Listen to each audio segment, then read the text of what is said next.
All right, and we are live on YouTube, and now we are recording. Sweet. Hello, everybody. Welcome to another evening of Talk Openly. Live on It YouTube. looks like we are now live on YouTube, and that's awesome. We haven't been live on YouTube, have we yet? Nope, never ever. Okay. Well, okay, so it's a first. I'm excited about that. Indeed, me too. It seems to be Yeah. working. So tonight, Daniel, we're going to get started on a series of looking at the different realms. And we're kind of starting in the middle. We're going to be starting with the animal realm. And I think we had been kind of talking about the animal realm a little bit. We had a little bit of conversation over text about bugs and spiders. And so I know we had wanted to do a talk about animals. And so, but then that got us thinking about, well, why not just do kind of all the realms? So, Heck yeah. I yeah. think animals are one of the easiest ones to get started with. Well, they're right here, right? They're Yeah, we can all see around them. us. We interact with them. Yeah, they're Yeah. the realm that like we're very close to. So I think it's gonna be a good conversation tonight. I'm looking forward to I know it is. Rest assured, audience, it's going to be a good conversation. it. But first, I'd love to see how your week's been. What's going on? What's your training like? Yeah, it's good. It's good. I wanted to tell you I had this most amazing experience this morning. So I tend to wake up super early, and I woke up a little bit earlier today because I was like, I haven't been getting quite as much meditation time in the morning as I wanted. And I thought, well, what the heck? An extra 5, 10 minutes waking up isn't gonna be a big difference, right? And so anyway. As I have a talk coming up at the end of the month where I'm going to be talking about boredom, right? Hmm. And I was doing a little of that reverie period, before, that sort of formal shamatha. And during that reverie period where I was just sort of like letting my thoughts go, dance around and stuff, I a point of practice, a piece of advice sort of came up that I had read about that I thought was quite interesting about observing our thoughts. It said, the teacher, I forget who it was, said, try noticing the tail, like where the thought ends, right? So not just like, oh, there's a thought, but more subtle than that. Like, watch it, kind of like you might listen to the bell as it fades away after you ding it, right?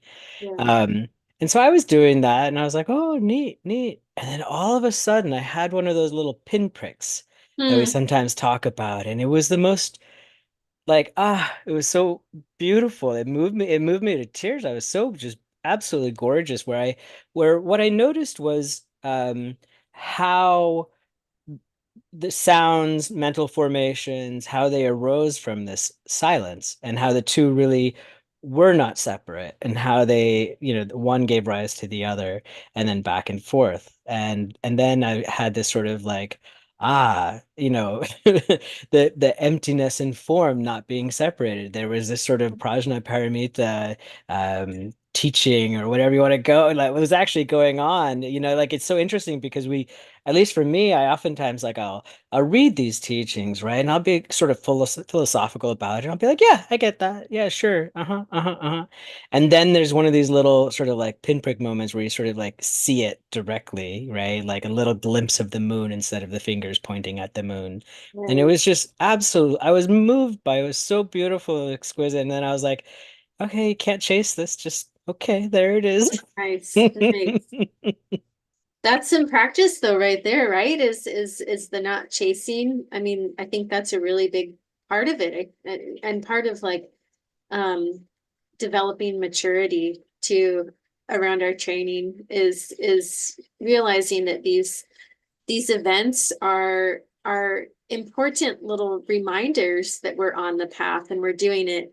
But they themselves are not the whole path. And so that's really beautiful that you had this experience.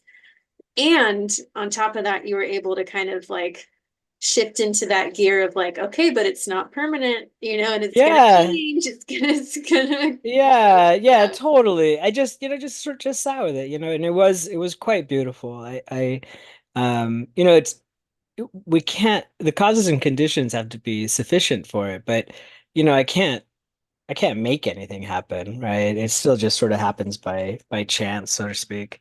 And then there's plenty of times, most of the time even, that it's, you know, there's nothing particularly remarkable going on, right? And that's the boredom aspect of it. Well, and to say, I do think that those events arise, they do arise out of our training. Of course. Yeah. Those kind of little glimpses of insight, they don't just come out of nowhere. They're not just spontaneous. They're definitely a result of our training and our effort. And even those that seem to happen like kind of out of the blue, maybe before we've, you know, decided on a path.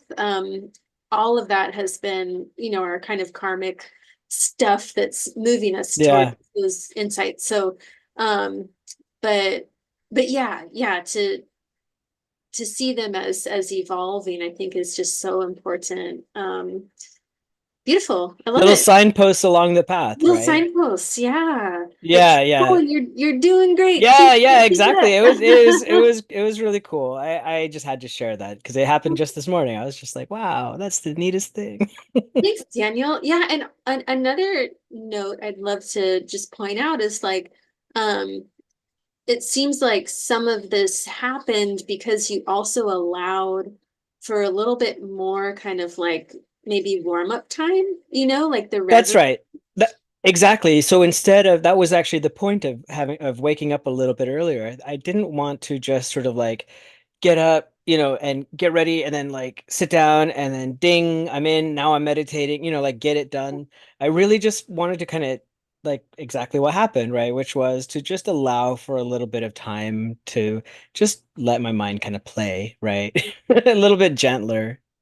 Do you notice like what I mean, obviously you had this kind of like experience and so it seemed to have a really good effect, but what do you think was why does reverie help the mind? So like what are we doing there?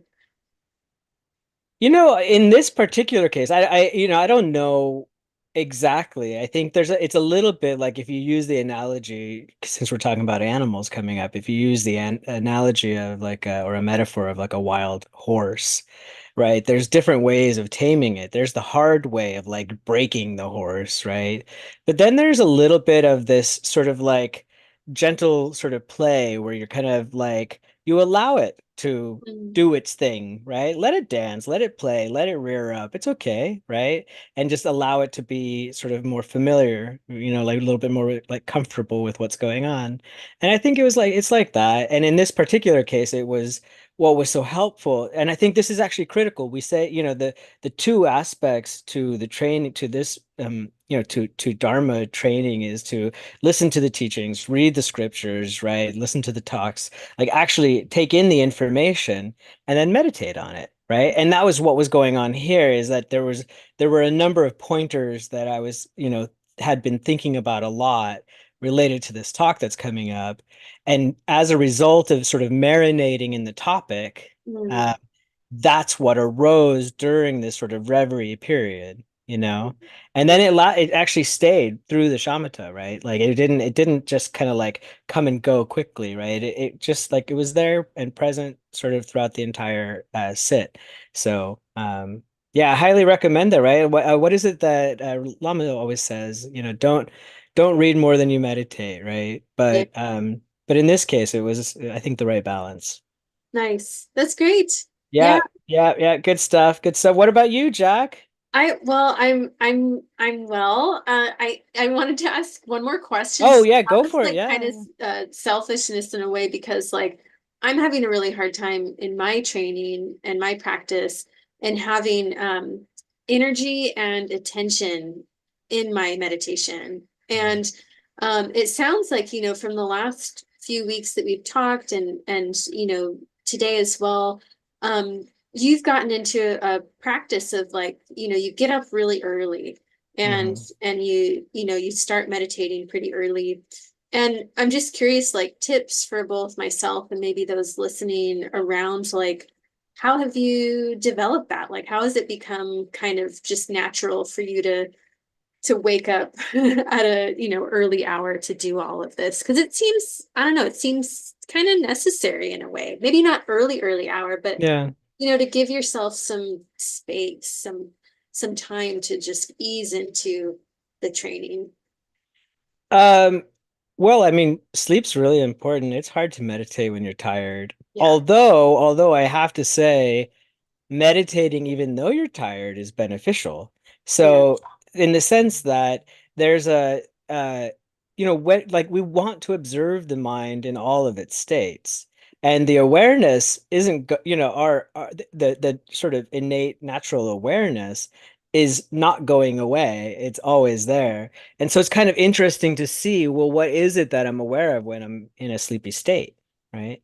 And you can sort of feel that low energy. You can feel it in the body. You can feel the sort of sluggishness of the mind. And that's interesting as well, Mm. and especially with me, what brought all of this on was, you were away for a little while and one show, Matthew Cruz joined me, and it was one little comment that he made. And it was directly related to a Lojong slogan that we'd read. I think I mentioned this before, and it had to do with like I always struggle with dreaminess and in my meditation, and that's what my distraction is. And he was like, well, maybe, like he was just like, yeah, maybe it's like boredom. And what's interesting about it is that I'm not really I'm not a person who gets bored, right? And so I was like, interesting. I kind of was thinking about it. And I was like, yeah, actually, maybe that's what's going on. And then he sort of linked that to what he called a subtle aggression towards peace. Mhm. And so that's what kicked this whole darn thing off. Thank you very much, Matthew. Yeah. Is just that little comment. And it turns out that in those sleepy moments, in those sort of drowsy states when my mind is like, I'm less able to concentrate. I thought, well, that's just how it is. I'm just sleepy and I'm just dreamy, and that's just how it is. No, actually, I can return to and observe my awareness. I can rest in the natural state then as well. Yeah. Right. And then it's really fascinating because then by comparing and contrasting that with our more heightened states, when we're like full of energy and we're like our body's just pumped and we're eager, like we want to see something happen. Mhm. It's really interesting to observe that awareness and how it is still calm, present. It's like the deep ocean and then the surface level waves. And not getting so caught up in the surface level waves is helpful, right? So I say lean into the sleepy, dreamy state and also get plenty of rest. Yeah, You for know, sure. Yeah. it's important. Yeah, it is important. I think it's something that I've brought up a number of times on this show is like just trying to figure out like sometimes we really, I mean, we just have to be working with our bodies. Like that That's is right. part of our training. We are beings that are limited by these bodies that really need so many different things from us. And so yeah, I'm trying to just balance all of that. Like Bodies and lives, Jack. bodies and And lives. lives like we're busy lives, right? Like it's not it's our bodies need support. They are support, but they need support as well. And we have to be able to, live our lives. We're not hermits in a cave somewhere. We're not monks or nuns, right? We have these, we're lay practitioners. We have active lives. We have family, friends, business, jobs, or whatever, all that stuff to take care of. When I brought this up with Lama one time, I was saying, man, things are so busy and my meditations seem crowded, and he said, well, yeah, you're a busy guy. Why don't you instead of like trying to do like a formal sit and doing it one long sit, why not just like when you wake up, don't even get out of bed, just like sit up in bed. Hmm. Lean up against the wall if you have one, and just sit like that for 12 minutes, and then do it when you go to bed, 12 minutes, and then Hmm. that'll be plenty. And I think that like, isn't that it's helpful to know like it doesn't have to be a certain way. Sure, Right. it's helpful to have your shrine and to have a meditation posture and seated on your cushion, and all of that is really helpful, right? But at the same time, like it's more important, I think, anyway, to have that regularity, that Yeah. daily practice, even if it's short. Yeah, totally. Yeah, and those are some of the, and thank you. It is like just such a compassionate approach. It's like, well, let's work with our lives, you know? That's right. And I have been doing that, you know, where I'll I break up my 24-minute sit into four like kind of I'll have four bells go off within the 24 minutes.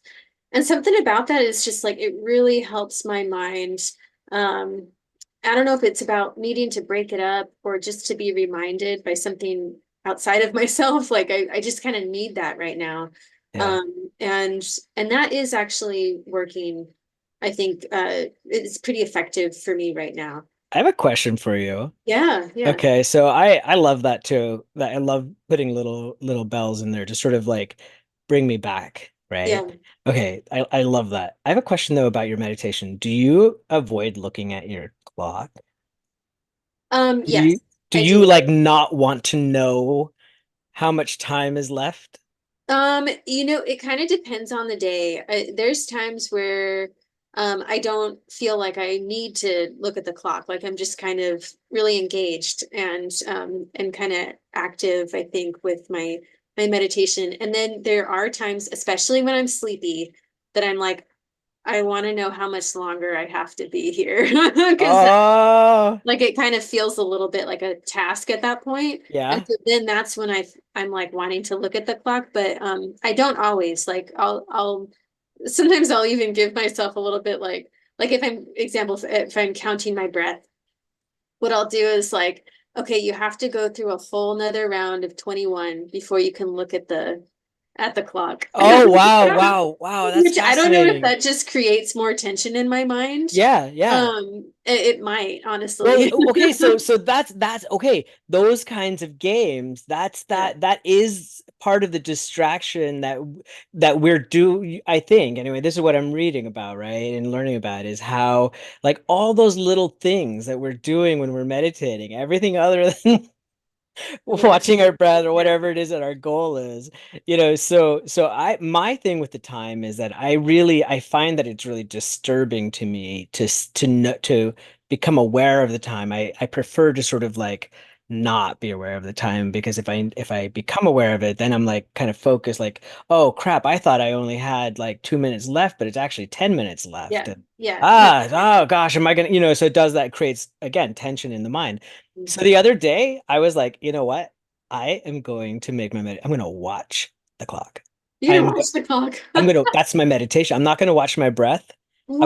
I'm going to watch the clock. I'm going to watch the countdown. So I had Insight Timer app on my phone Ah. and it counts down by the second, right? Yep. I put that thing in front of me and I was thinking, oh gosh, this is going to be terrible. And man, I was like the only problem was that when it got to like 23 minutes and 45 seconds out of 24, I started to get like, oh gosh, oh no, it's almost over. Like no, no. It was Really? it was impressive. It was a profound sit actually. And That is so interesting. Yeah. yeah. Sometimes, like, like we have to move towards the thing that we're avoiding. In this case, I Yeah, was avoiding totally. becoming aware of the time. So it was like, okay, I'm going to make becoming aware of the time the focus of the practice. Nice. That's really cool. I mean, I wonder, I mean, so much of our Dharma training is about acceptance of reality, but I'm also like kind of reminded when you're speaking about this about the therapy of acceptance and commitment therapy, which I know you Tara Brock. about, right? Yeah. Yeah. And that's exactly what it's all about. Is like, you know what? All of our efforts to avoid our discomfort are actually the problem. Yeah. Like that's the Right. problem. That's the problem. That's And it. so I love that. So move towards what you think the problem is. That's right. Don't turn And so away from do it. have a Yeah. different approach. Yeah. Right, right. Because I mean, if you think about the word ignorance, ignorance is oftentimes, pointed at as the root of the problem, right? And ignorance is, one, not knowing or not being aware of something, but it's also ignoring, right? Like sort of like not wanting to look over there, right? It's actually one of the reasons why meditation practice, especially early on, was quite hard for me. I didn't like what was I didn't like it. Yeah. I wanted to ignore what it was. But the thing is that in every single instance, Jack, every one of them without fail, when I turned towards that thing that I'd been so putting so much energy into ignoring, there was something really profoundly beautiful there, right? It's sort of like they talk about like, like in various practices where, like demons become, your angels or your supporters, right? They become your allies. It's that kind of thing. In your nightmare, what are you supposed to do in a nightmare? You're supposed to run from them? No, from the evil thing that's chasing you. No, turn towards it. Ask what it's Mhm. doing there, right? Yeah, Yeah, totally. Yeah, no, that's it's so profound when we can, when we make that realization and can actually face it.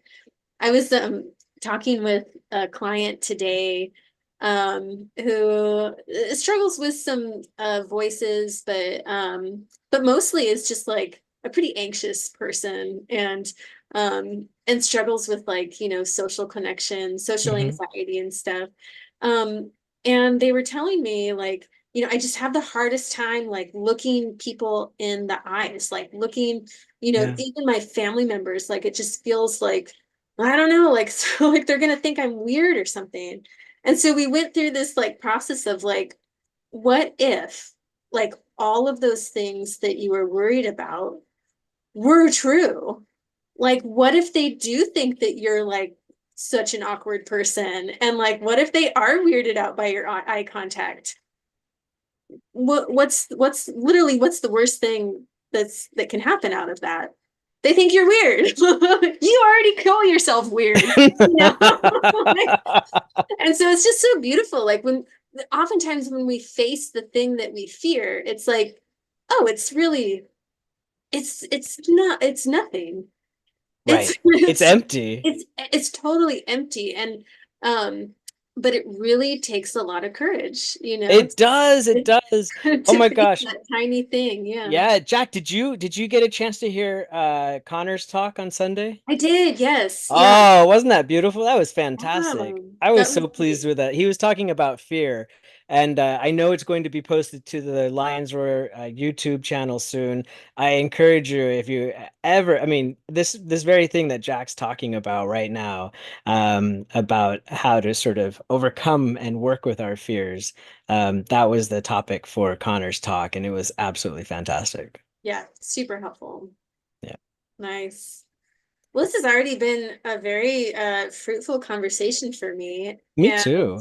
I'm so excited for the animal realm. But I'd love to look at some Lojong first. Uh, yeah, exactly. All right, so let's go to the random Lojong slogan page.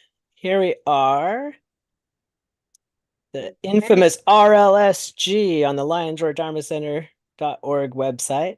I'm going to press the fancy orange button. great. Okay. Okay. Number 10. Begin the sequence of exchange with yourself. I love this one. So there's a little poem, little quote. Oh, it's from Shantideva, Way of the Bodhisattva.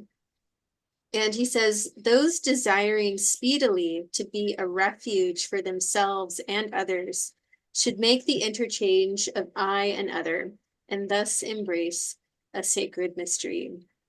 Hmm. Beautiful. And as far as I can tell, right, and what I think I've learned, the sequence of exchange might look like Tonglen, right? Yeah, yep.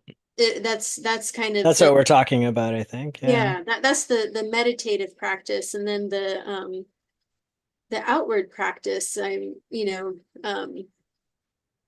I'm curious about what he would say about this too. So the meditative practice of Tonglen, where we're visualizing different sentient beings in front of us and taking on their suffering, and then sending out love and compassion, bodhicitta. And what they're saying here is that you really need to, at the beginning of that session, also do that same process for yourself. Um, and I don't know, Daniel, do you ever find that challenging, starting I with yourself? yeah, absolutely, for a number of Yeah. different reasons. But the thing that comes to my mind is the person who taught me Tonglen was Marie, sorry. And she came on our show and talked about it once a while ago. Um, Right. but I remember telling her, I was like, I'm good. Actually, I feel like I should just jump right in and do Tonglen for other people because I'm fine. And she looked at me and she goes, that's a pretty good indicator that you really need to Yeah, start with yourself. totally. Yeah, yeah, it is quite special and quite important, I think, to start with yourself. I've heard people reverse the sequence. So they start with others and they end with themselves. I've heard Uh, that I, too. Yeah. I, not my style. Maybe it's just a habit or training or whatever, but I really do think that starting with ourselves is the right way to go about it. Yeah.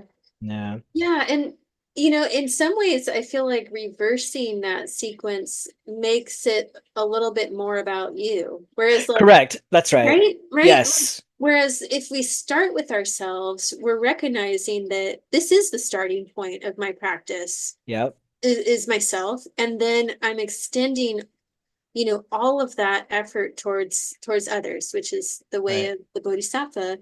Um, and so it's including ourselves in all sentient beings, but it's not then making it about us in a That's way. right. So, Well, yeah. and it also is, it's outside of Tonglen practice as well. I was talking to our good friend Sue today, who just came down with COVID Oh, after. buddy.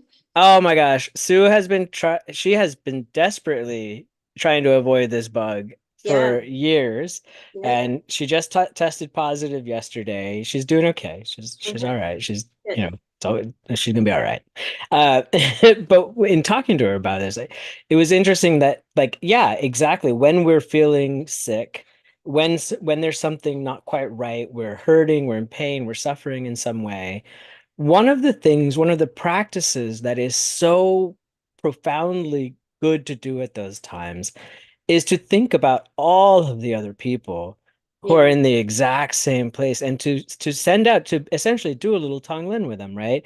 And wish for their well-being, right? And sort of I've heard, one way that it's sometimes phrased is, may I take on the suffering of beings who are feeling this, who are going through this right now. May, my suffering essentially be sufficient for all of them. Sort of like, I'll take this one, right? Yeah. And Yeah. so, but in that practice, that's the interchange of I and other, right? Like it's recognizing that I'm not, this isn't just me here, right? Like we tend to, as when we're suffering, when we're depressed or anxious or in pain, it's like it's ours. And it's Yeah. so it's blown way out of proportion. Like it's the only thing that matters. It's the only person it's happening to. When actually, no, no, at any given time, there's probably millions of people, if not, maybe thousands of people around the world at that very moment who are going through exactly what you're going through or something quite similar. Yep, for sure. Yeah, I heard a client today in a group say that one of the most important things she learned was that um her suffering was no greater than anybody else's. That was like the major lesson that she's learned in her life. And I just thought that was so powerful. And Yeah. she said that she's been, cultivating humility around that idea that, like, yeah, I feel like I'm suffering more than anyone could possibly. But turns out that everyone's suffering is so immense. Yeah. So Oh my it's gosh, really Jack, powerful to say that, yeah. I remember being blown away. There was I was talking to somebody who had advanced stages of cancer. I don't know what kind, but they were suffering a lot. They were at all kinds of physical pain associated with it. And I was like, man, like how are you doing, how are you doing this? Like what are you like how are you holding up with it? And they said, well, it's really helpful to remember that even though, yeah, this sucks, this is about the worst I've ever experienced in my own life. there are levels that are way worse than this. And he said, I could be going through this in a war-torn country like Ukraine, and there would be no hospitals, and there would be no medicine, and there would be no comfort, and there would be bombs around me, and like it could be like that, Yeah. And so that would be worse, right? And there are people who are in that particular situation right now.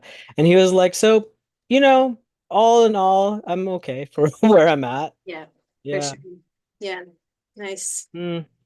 I appreciate people.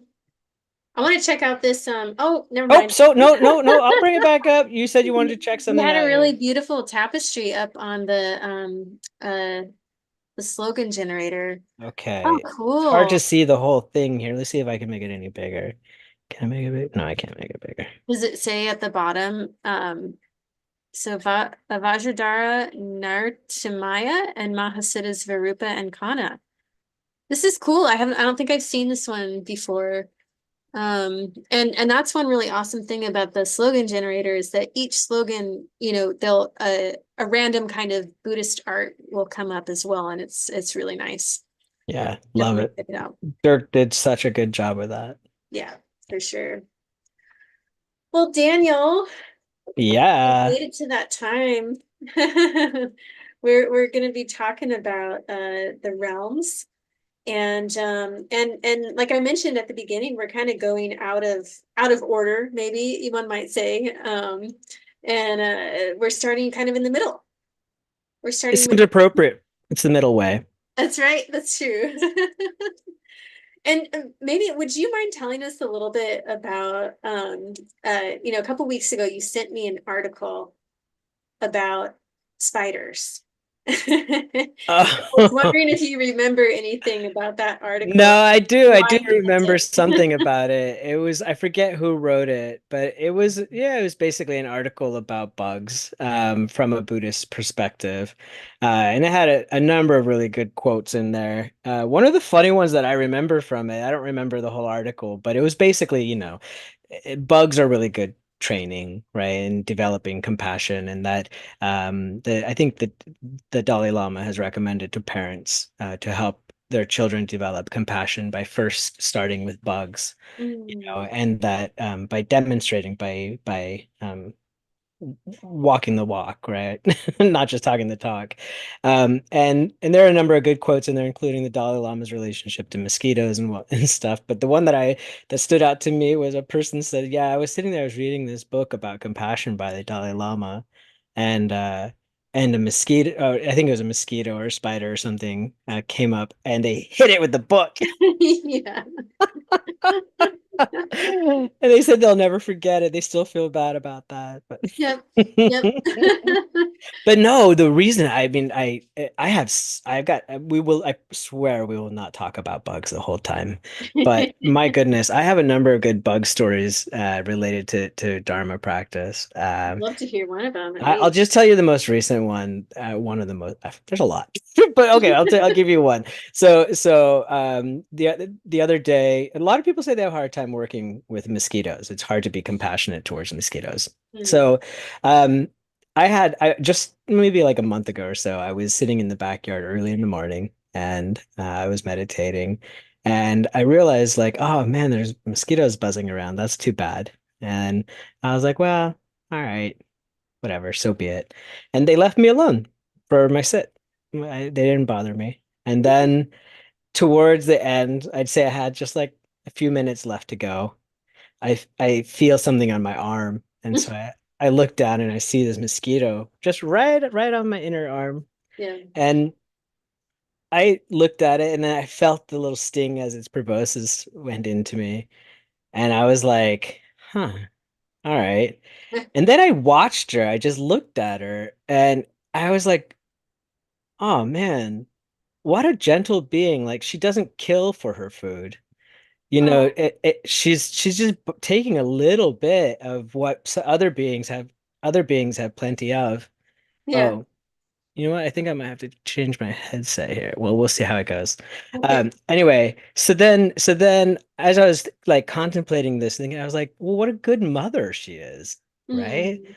Like she's putting her life at risk going towards all these giant creatures and taking a little bit of their blood so that her children, can have a good life. And like True. what a good mother she is, and then I was sort of like, and then I was like, oh man, she was my mom at some point, like, and I was just like, this is all happening while she's like sucking blood out of me. And I was like, like, take it, right? Like, Oh. go take it, right? Okay, so then she all of a sudden she's gone. She flies away.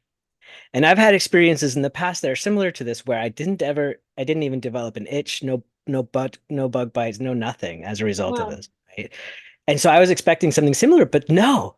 What happened was I got a little bug bite, like about a minute later, I got a little bug bite and it was a little itchy. It had that familiar sort of itch to it. Yeah. And it made me sad because it made me miss her. I was like, no, I know it sounds like BS, Jack. I know it does. Like, who in the world? Like, no. And I'm not like an overly sentimental guy. I don't think so anyway. But I Yeah. really was like, it was like this sweet reminder of this gentle being, right? This good Oh. mother. And it made me really kind of like, what a nice reminder she gave me. Like, it was a Yeah. reminder of her. She's gone now, right? She moved on. But Yeah. like, she left this little reminder for me about what a beautiful little being she is. I love that. And well, that really is the magic of training in Dharma, is that like it will break through those really kind of like stuck and separate, mind states that we can be in, and just allow us to see like the magnificence in all of this. And so that's really cool. I appreciate Yeah, that. phenomena are not as they appear, Yeah. right? We're projecting all kinds of Oh concepts and yeah. layers on top of them. So everything that we think about mosquitoes and all the hatred we have for them and how, they're Satan's spawn and all this stuff, right? And how they need to be eradicated. I mean, I don't get me wrong, I get it. They spread disease. I understand, right? Yeah. Like, so I get it from that level. But on the other, like it's not as we think it is, you Yeah. know? And I mean, I'm not saying that they're also benevolent, wonderful, amazing, mothers all the time, right? Like that's not necessarily true either, right? Like it just is what it is. But Yeah. there's something quite powerful about recognizing sort of the goodness in other beings, even those that Yeah. we find ugly or uncomfortable or distasteful. Right. Well, and that's, in talking about the animal realm, it, this is kind of a topic that I find interesting and kind of challenging with the Dharma, is that, um, you know, in kind of traditional Dharma, the animal realm is all about ignorance. And even I've heard the word stupidity used, Yes. Yes. dumbness. Yeah. And uh, that kind of irritates me because, Why? well, because I feel that animals are actually very intelligent, but just within their own capacities. Um, and what you said, Daniel, about this mosquito, where it's like there's so much intelligence and an interdependent like design that's, Hmm. been happening for millennia, that has, brought all of us into this dynamic of, here's this one tiny little creature that is like using this larger creature to be able to take care of their world, and I think that that's incredible. I think that's like its own kind of form of intelligence. And I think so same goes for larger creatures, right? Cats, birds, whales, Goldfish. goldfish. And so often, I think actually most of Yeah. sentient beings on this planet are existing in a manner that all of their actions are done to preserve their lives and others. So, preserving their children's life. You're talking about the mosquito bringing back blood Hmm. for the baby mosquitoes. And so, so often that's like the lives of certainly mothers, um, animal mothers. Um, So yeah, it's just kind of it kind of like it gets my goat a little bit when we talk about animals as stupid, but I think where um it makes a lot of sense to me is when we imagine things in terms of, well, what are we trying to do with these lives? You Yeah. know, and we have to have some certainty around the fact that, okay, this is not um, a sustainable existence. This kind of chaos of moving in and out of rebirths and having to deal with all of this suffering over and over and over again, without any control. And so when I think about the animal realm, I think about how these are beings who have even less control than I do about what their next rebirth is. Right. I think that Right? that's just it, right? Is that they're so instinctual and reactive based upon those instincts that there's no freedom of movement, right? Yeah. They're sort of in this essentially like maybe what might be thought of as like a habit pattern. Like we have habit patterns as well, right? And we have instincts and stuff, but there's room for change, right? There's an intellectual or intellect aspect to it where we can think about things and we can talk about things and change, right? There's the possibility of transformation, but one of the things that always frustrates me about like pets or animals in general is like, dude, like, don't you know, like you could just if you just if you only knew, right? Like you see people with giant animals, right, that could easily maul them and they're being Yeah. abused or neglected or whatever. And you're Yeah. like, dude, animal, all you have to do is just swipe them with and that person will be gone and they won't bother you anymore or something like that, right? But no, they can't. They're conditioned beings. Like we're all limited beings within samsara, right? But definitely animals are incredibly limited beings. Yeah. Yeah.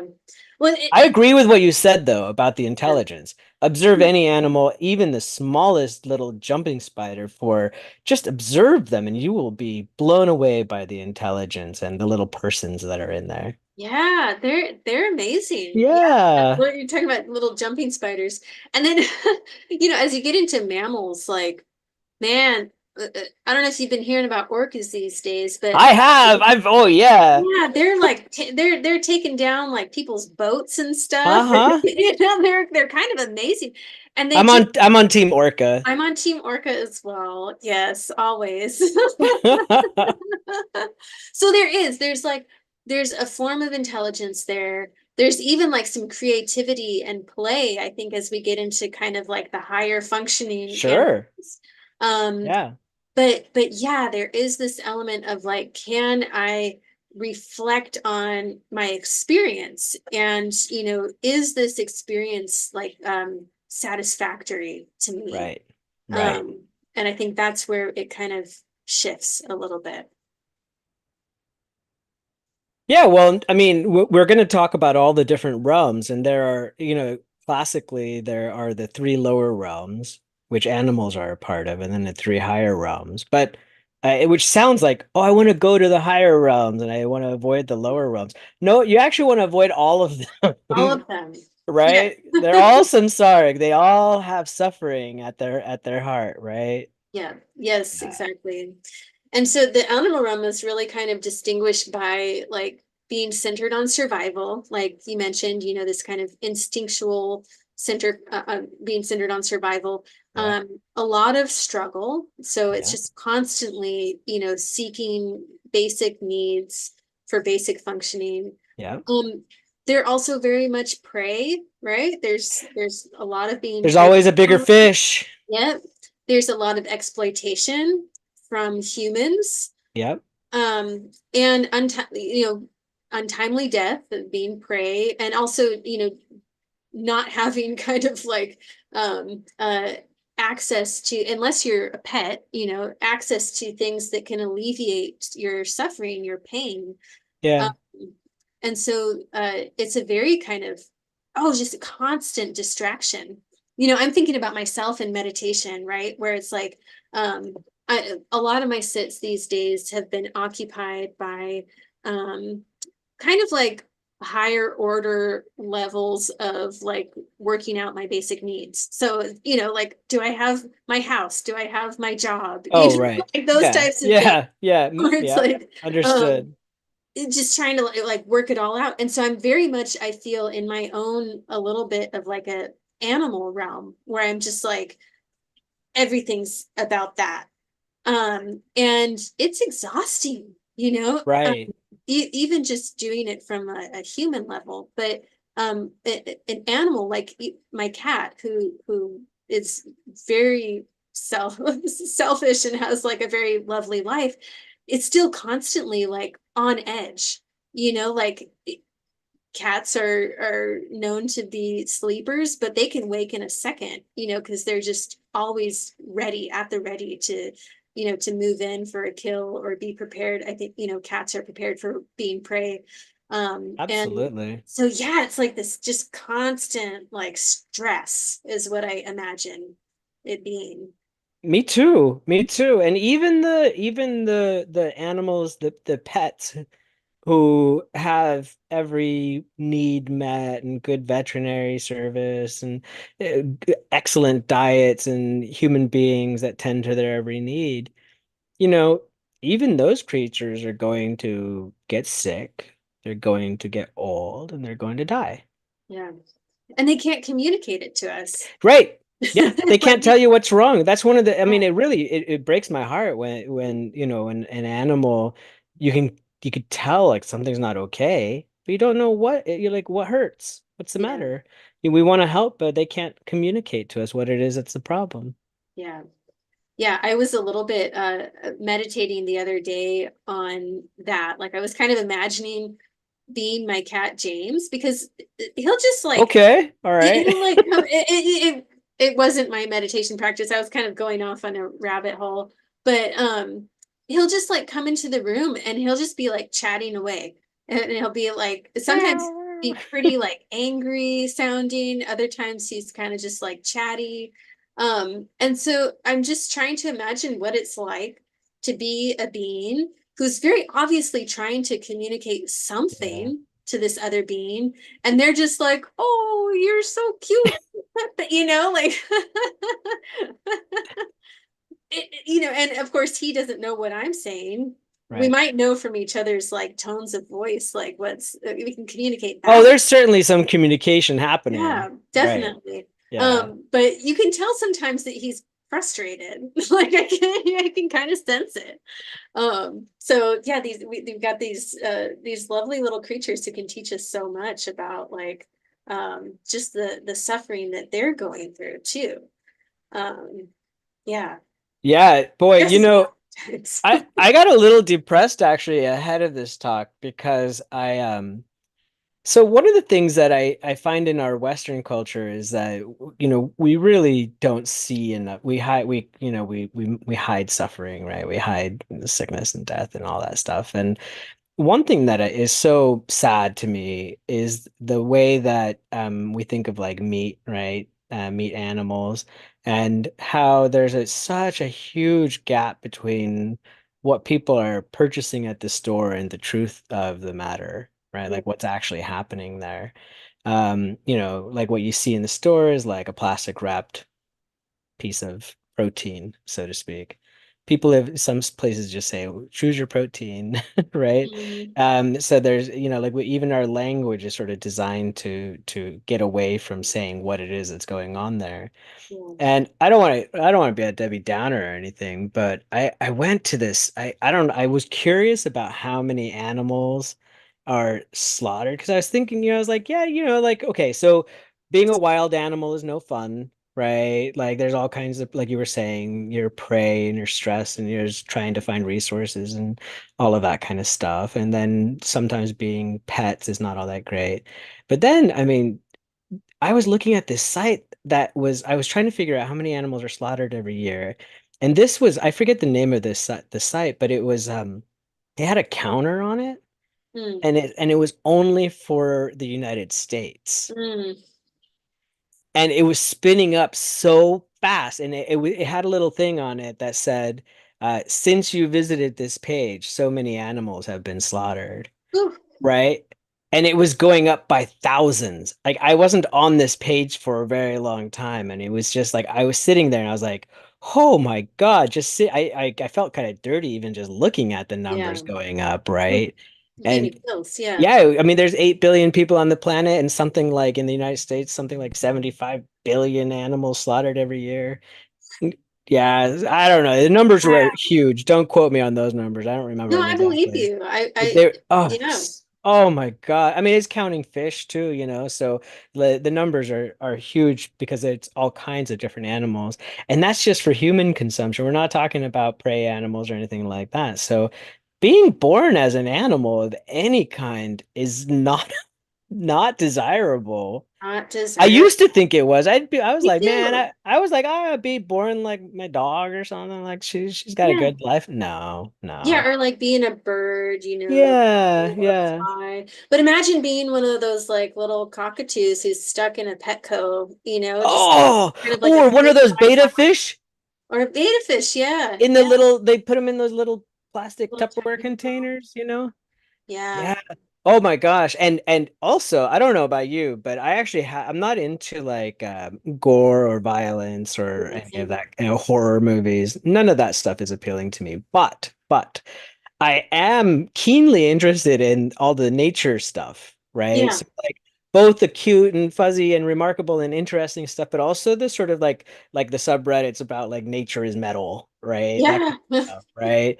And man, alive, I saw talking about orcas just today, I saw this video that had a pod of three orcas who had were they their specialty, each one has their own specialty hunting skill, right? And these guys, their skill was baby humpbacks.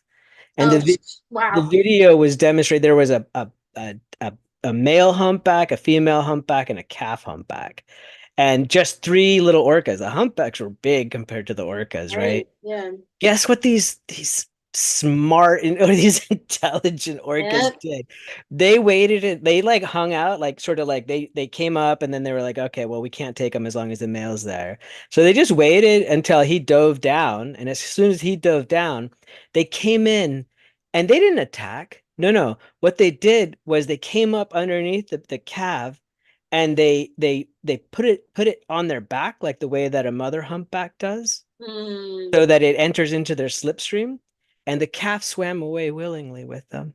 Oh, And wow. the video shows the three orcas swimming away with his baby, and the calf was just going along with it, didn't and had no idea. It just thought it was with Ooh, its mommy, right? that's heartbreaking. Yeah, they are cunning creatures. Yeah, Just imagine how much like negative karma, that we've accumulated as animals too, yeah, all the preying upon other creatures yeah, and murder.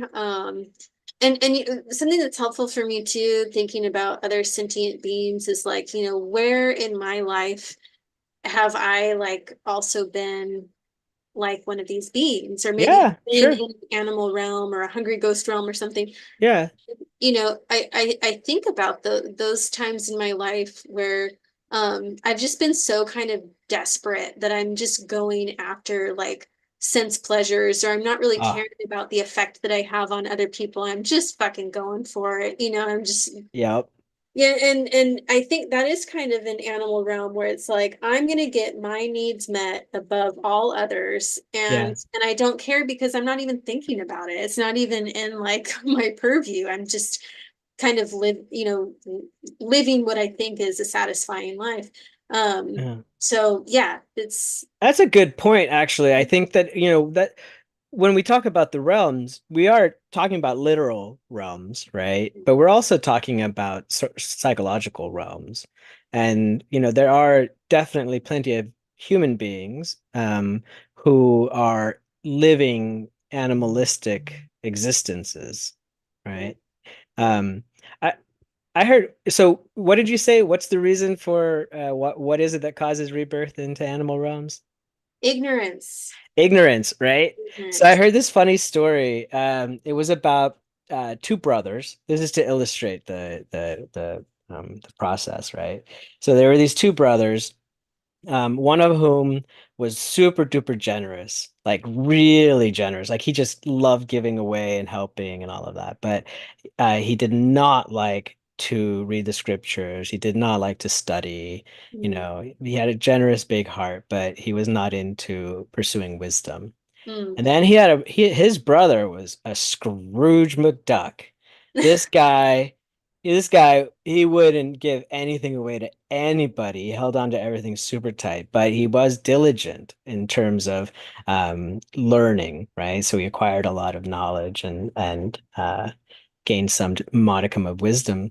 So the one brother who was super generous when he died was reborn as an elephant, and Mm. he was reborn as an elephant that was like a royal elephant. It was the king's elephant, and he was given a luxurious lifestyle, and he had all kinds of jewelry all over him, Mhm. and like all kinds of attendants and that kind of stuff. It didn't really, I mean, I'm not sure how much good that really does an elephant, but as far as elephants go, it's probably a pretty decent lifestyle. Not particularly helpful when it comes to escaping samsara, Right. but at least he wasn't born, as some sick disease preyed upon elephant. Mm. And then the brother who was diligent in study and practice, but was a Scrooge.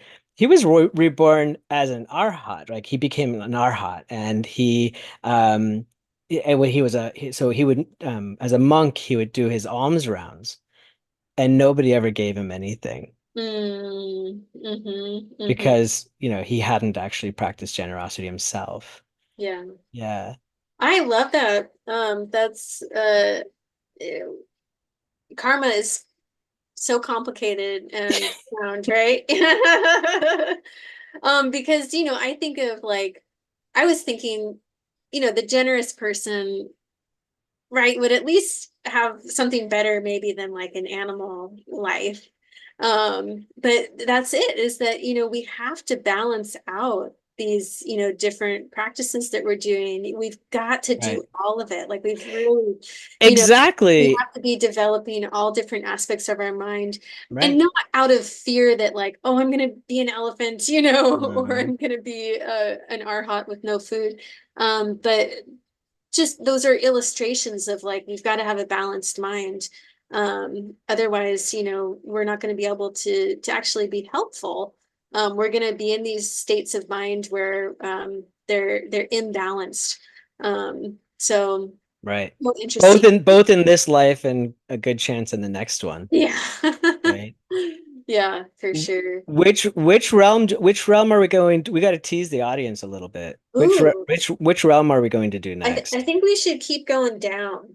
Down. What Oh. do you think? You want to go All to right. Hungry Ghosts? All right, we're going to hell. No, I thought isn't it hell next? No, below Animal Realm is Hungry Ghosts, Oh, and then hell. and then the Hell Realms. Yeah, Oh my gosh. Oh my gosh. we certainly Okay. have plenty to talk about with Hungry Ghosts.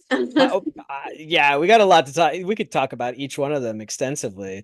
Yeah, Okay, so we're going to talk about Hungry Ghosts next. yes, that's right. That's right. I'm looking Ah, forward to it. I Yeah, have felt like a hungry ghost so many times. me too. Me Ravenous. too.